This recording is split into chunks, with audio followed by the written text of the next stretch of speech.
ইংল্যান্ডে যেহেতু ঈদে আপনার কোনো ছুটি থাকে না, আমার মনে আছে আমি ঈদের দিন পরীক্ষাও দিয়েছি। তো এই দিক থেকে দেখেন যে বাংলাদেশে ভালো সমাজ মহল্লা, যেখানে সব ধর্মের মানুষরা মিলেমিশে থাকছে, জীবনে যাদের হররোজ রোজা ক্ষুধায় আসেনি ঈদ, মুমূর্ষ সেই কৃষকের ঘরে এসেছে কি আজ ঈদ। এবারের অনুভূতিটা আনন্দের, যে ফ্যাসিবাদ নাই কিন্তু আবার এখানে কষ্ট আছে, এই যে শহীদ পরিবারদের কথা মাথায় রেখে।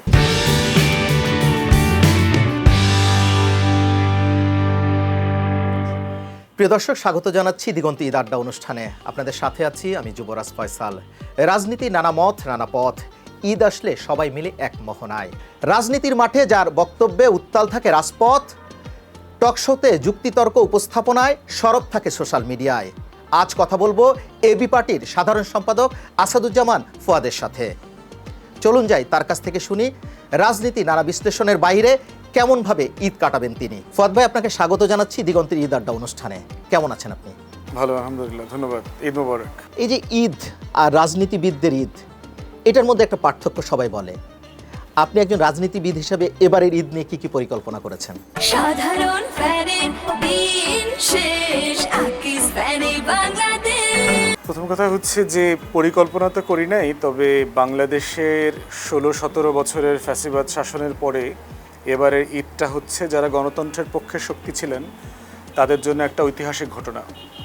তারা গত 16টা বছর যে পরিমাণ জুলুম নির্যাতনের মধ্য দিয়ে গেছেন, যে পরিমাণ কারা নির্যাতন সহ্য করতে হয়েছে, মিথ্যা মামলা, তারপরে রিমান্ডের টর্চার সহ্য করতে হয়েছে, বহু রাজনৈতিক নেতাকর্মীর বছরের পর বছর জেলের ভিতরে ঈদ করতে হয়েছে, সেরকম একটা বাস্তবতার মধ্য থেকে আজকে একটা স্বাধীন বাংলাদেশের ঈদের মতো আর কি একটা জিনিস চলছে। তো সেখানে অবশ্যই এবছরের ঈদটা আমাদের জন্য ভিন্ন রকম হবে। আমাদের কোথাও পালাবো কিনা, কোথাও নামাজ পড়লে ঝামেলা আছে কিনা, নামাজ পড়ার পরে কোনো জায়গাতে গেলে পুলিশ আসবে কিনা, এই ভয়গুলো এইবার থাকবে না। দ্বিতীয় একটা বড় বিষয় হচ্ছে 24-এর গণ অভ্যুত্থান, যেখানে আপনার 1400 পরিবার তার সন্তানকে হারিয়েছে, হাজার হাজার ছেলেমেয়েরা প্রতিবন্ধী হয়ে গেছে, পঙ্গু হয়ে গেছে, অন্ধ হয়ে গেছে। অতএব সেই সকল পরিবারেরও ঈদের অভিজ্ঞতাটা এবার অন্যরকম হবে, ভিন্ন হবে। তো সেই জায়গা থেকে অবশ্যই ঈদের এইবারের অনুভূতিটা আনন্দের, যে ফ্যাসিবাদ নাই কিন্তু আবার এখানে কষ্ট আছে, এই যে শহীদ পরিবারদের কথা মাথায় রেখে।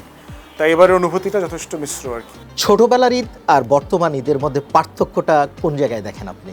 ছোটবেলার ঈদ আসলে ছোটদের জন্যই আর কি। আমরা ছোটবেলার ঈদ বলতে যা করেছি সেটা হচ্ছে যে আমার মনে আছে যে ঈদগাহের কালচারটা তখন বেশ ডমিনেন্ট ছিল আমাদের গ্রামে গঞ্জগুলোতে। এখন যেভাবে পাড়ায় পাড়ায় মসজিদ, প্রত্যেক বাড়ির সামনে সামনে মসজিদ হয়েছে, এরকম মসজিদ ছিল না তো আপনার। বেশ 1.5-2 কিলোমিটার হেঁটে গিয়ে একটা ঈদগাহ ছিল, সেখানে সবাই নামাজ পড়তে যেতাম। এবং সকালবেলা, যদি শীতের সকালের কথা মনে আছে আপনার, যে নর্মালি তো গ্রামে ছোটোবেলায় হচ্ছে সবাই গোসল করে হলো দুপুরের পরে, তো ঈদের দিন তো শীতের বেলা সকালে গোসল করতে হতো আর কি। তো আমার মনে আছে যে আমরা লাইন ধরে পুকুর পাড়ে দাঁড়ায় আসছি গোসলের জন্য আর কি, আর শরীর এরকম কাঁপতেছে আর কি। তো এখন কে নামবে কে নামবে কে নামবে, তো এই সময় যেটা করে যে দুষ্ট কাজিন যেটা থাকে, সে এসে একজনকে ধাক্কা দেয়, ধাক্কা দিয়ে সে নিজের সহ পড়ে, লাফ দিয়ে পড়ে আর কি। তারপরে সে ডুব দিয়ে কিছু কাদা উঠায় আবার বাকিদেরকে মারে টারে, এরপরে সবাইকে গোসল করতে নামতে হয়। তো গোসল করাটা অনেক ফান ছিল আর কি। সকালবেলা সেই শীতের সকালে খালে গিয়ে গোসল করা, পুকুরে গিয়ে গোসল করাটা একটা এক্সাইটিং জায়গা ছিল। আর ঈদগাহটা খুব মজার ছিল, যে মুরব্বীদের সাথে দাদা, চাচারা, বাবা সবাই মিলে একসাথে হেঁটে হেঁটে ঈদের জামাতে যাওয়া, এরপরে হচ্ছে ফিরে আসা, কোলাকুলি, যে একটা সৌহার্দ্যের সম্পর্ক ছিল। এখন তো আপনার ফ্ল্যাট সংস্কৃতি, এই যে বিল্ডিং সংস্কৃতিতে ঈদের সেই আমেজটা এখন অলমোস্ট নাই। আবার আমার ঈদের একটা বড় সময় কেটেছে দেশের বাইরে, বহু বছর আমি গ্রামে ঈদ করি নাই, বহু বছর হয়ে গেছে। তো আমি 18 বছর বাইরে ছিলাম প্লাস মাইনাস, এর মধ্যে কখনো ঈদ বাংলাদেশে করি নাই।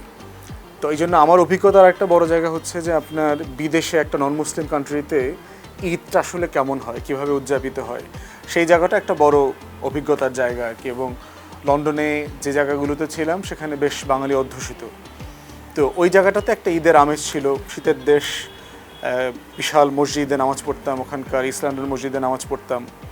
ওখানে 5টা জামাত হতো, তো 5 জামাতে ধরেন প্রায় 50-60 হাজার মানুষ নামাজ পড়তো আর কি, হিউজ। এবং দল বেঁধে বেঁধে বিভিন্ন জায়গায় পাড়ায় মহল্লায় যাওয়া, এটা যেমন ছিল। আবার ইংল্যান্ডে যেহেতু ঈদে আপনার কোনো ছুটি থাকে না, আমার মনে আছে আমি ঈদের দিন পরীক্ষাও দিয়েছি। সকালবেলা ঈদের নামাজ পড়ে আমি পরীক্ষা দিতে চলে গেছি কলেজ করতে হয়েছে, ক্লাস করতে হয়েছে, ঈদের দিন কাজ করেছি এমন মনে আছে। এবং অনেক কষ্ট লেগেছে, বাসায় এসে পরে আপনার কান্নাকাটিও করছে আমার মনে আছে। আমার বয়স কম ছিল, 20-21 বছর বয়স। মায়ের কথা মনে পড়েছে। নামাজ পড়েই সকলে ফজরের পরেই 7টার যে জামাত ছিল, জামাত পড়েই কাজের চলে গেছি, লম্বা শিফট। তো আর আমরা যেহেতু মেসে থাকতাম, ব্যাচেলর লাইফে আপনার অত আয়োজন করে তো রান্নাবান্না ছিল না। তা আমরা তখন খুঁজে বের করতাম যে ভাবি আছে কাদের কাদের বাসায়। তো সেই ভাবিদেরকে সিলেক্ট করে করে বাসায় বাসায় যাওয়া, বেড়াতে, খাওয়া দাওয়া করা আর কি। তো ইংল্যান্ডের এই ঈদের জায়গাটা বেশ একটা ডিফারেন্ট এক্সপিরিয়েন্স আমাদের জায়গা থেকে দেখেছি। কিন্তু আবার যদি ওই বাঙালি পাড়ার বাইরে অথবা মুসলিম নেইবারহুডের বাইরে যদি যান, তাহলে আবার দেখবেন যে তেমন বেশি ঈদের আয়োজন নাই। তো এই দিক থেকে দেখেন যে বাংলাদেশে যে আমাদের একটা মানে একটা ভালো সমাজ, মহল্লা, যেখানে সব ধর্মের মানুষরা মিলেমিশে থাকছে, যে এখানে সকল ধর্মের জাতীয় ছুটি আছে। দেখেন, হিন্দুদের অনেকগুলো দিবসের ছুটি আছে, বৌদ্ধদের জাতীয় দিবসের ছুটি আছে, খ্রিস্টানদের আছে, শিখদের আছে, বিভিন্ন ধর্মের আছে। কিন্তু পশ্চিম ইউরোপে অথবা যারা আজকে সবচেয়ে বেশি মানবাধিকার, গণতন্ত্রের কথা বলে, তারা কি আসলে তাদের ধর্ম ছাড়া অন্য কোনো ধর্মের ছুটির দিন আছে? নাই।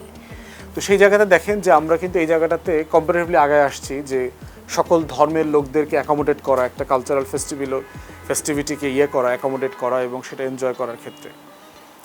আর বর্তমানে বড় হয়ে যাওয়ার পরের ঈদ তো আসলে অনেক বেশি ফর্মাল হয়ে গেছে।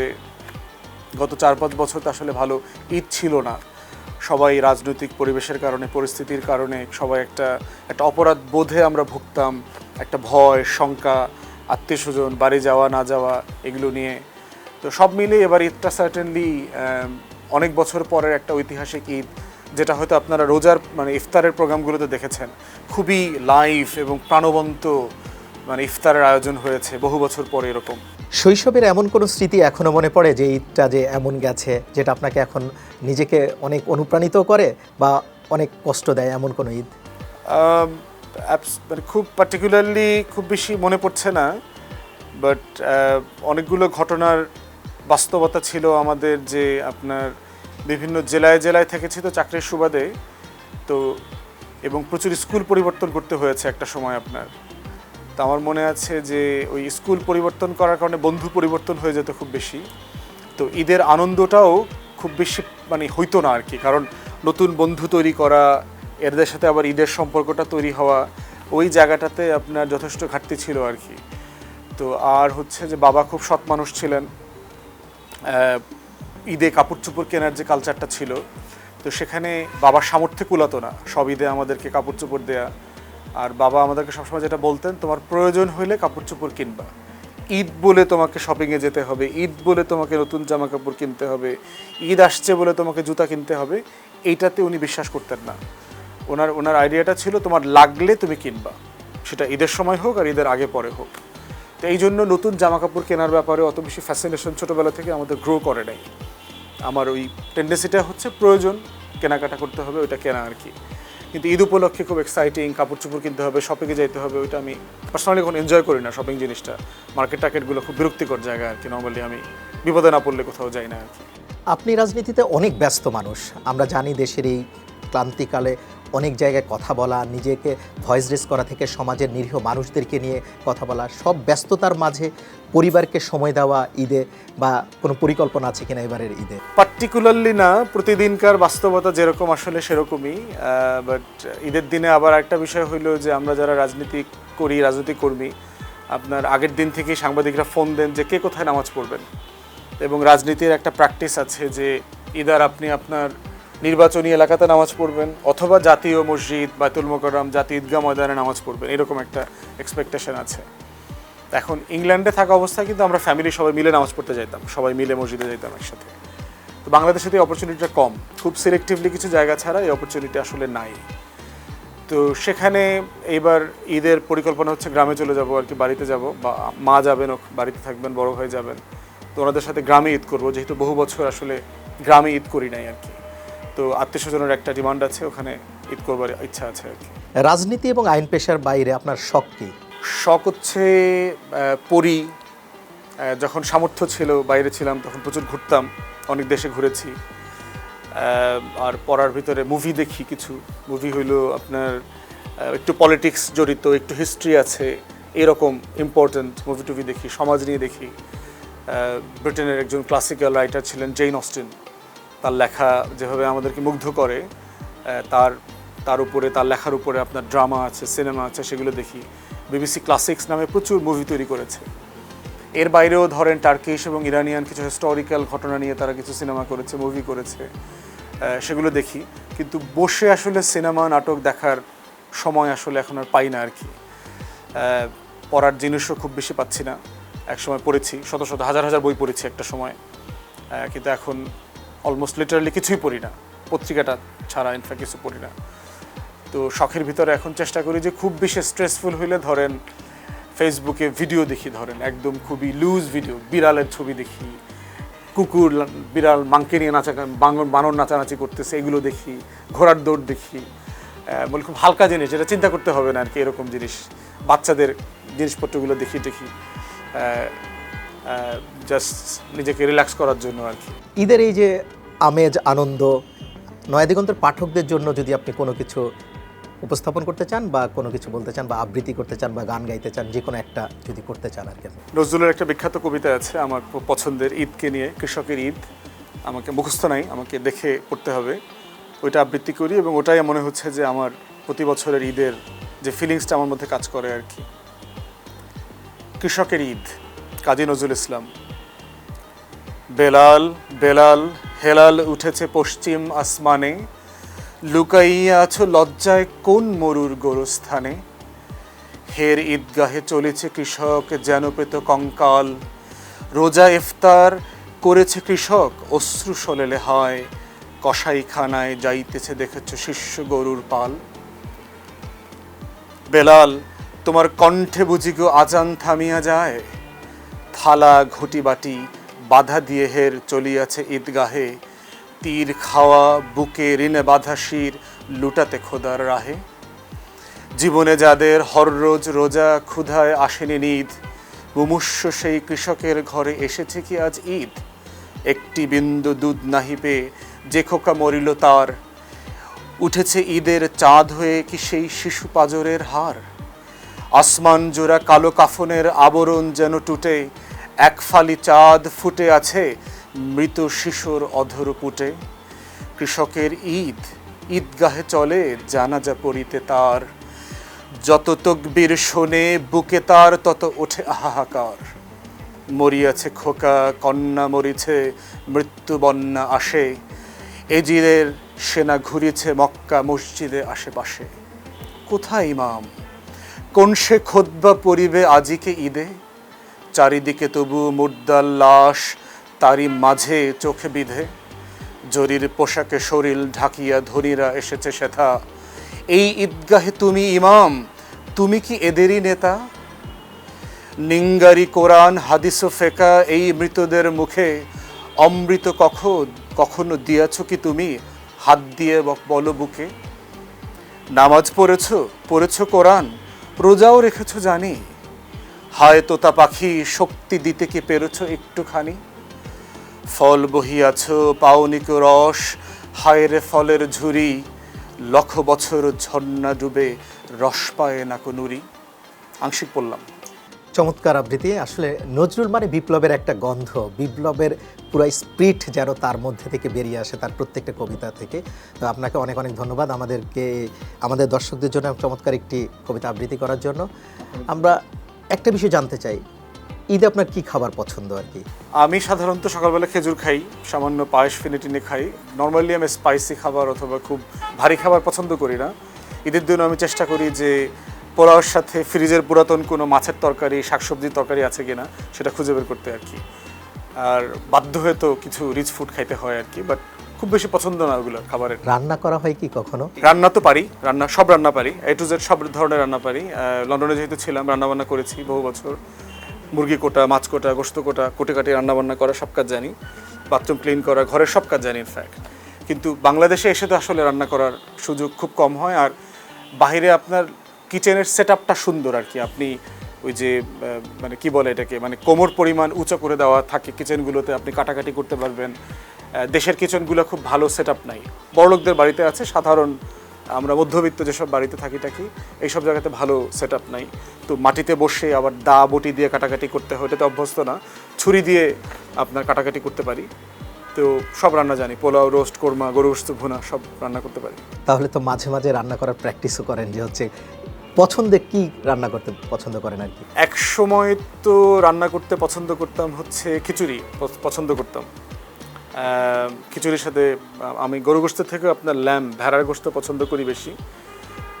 আর ওখানে যেটা অ্যাভেলেবল ওটা খাওয়ার কারণে যেটা হচ্ছে, গরু গোশতটা এখন খুব বেশি মজা লাগে না, খুব আশ্বাস লাগে আর কি। যেহেতু আপনার ভেড়ার গোশত যেটার বয়স 2 বছরের নিচে, যেটাকে বলে শিপটা না, ওটার গোশত বেশি মজা এবং মানে খুব সফট আর কি। আমাদের খাসির গোশত বলতে পারেন আর কি, ওইরকম সফট হয়ে যায়।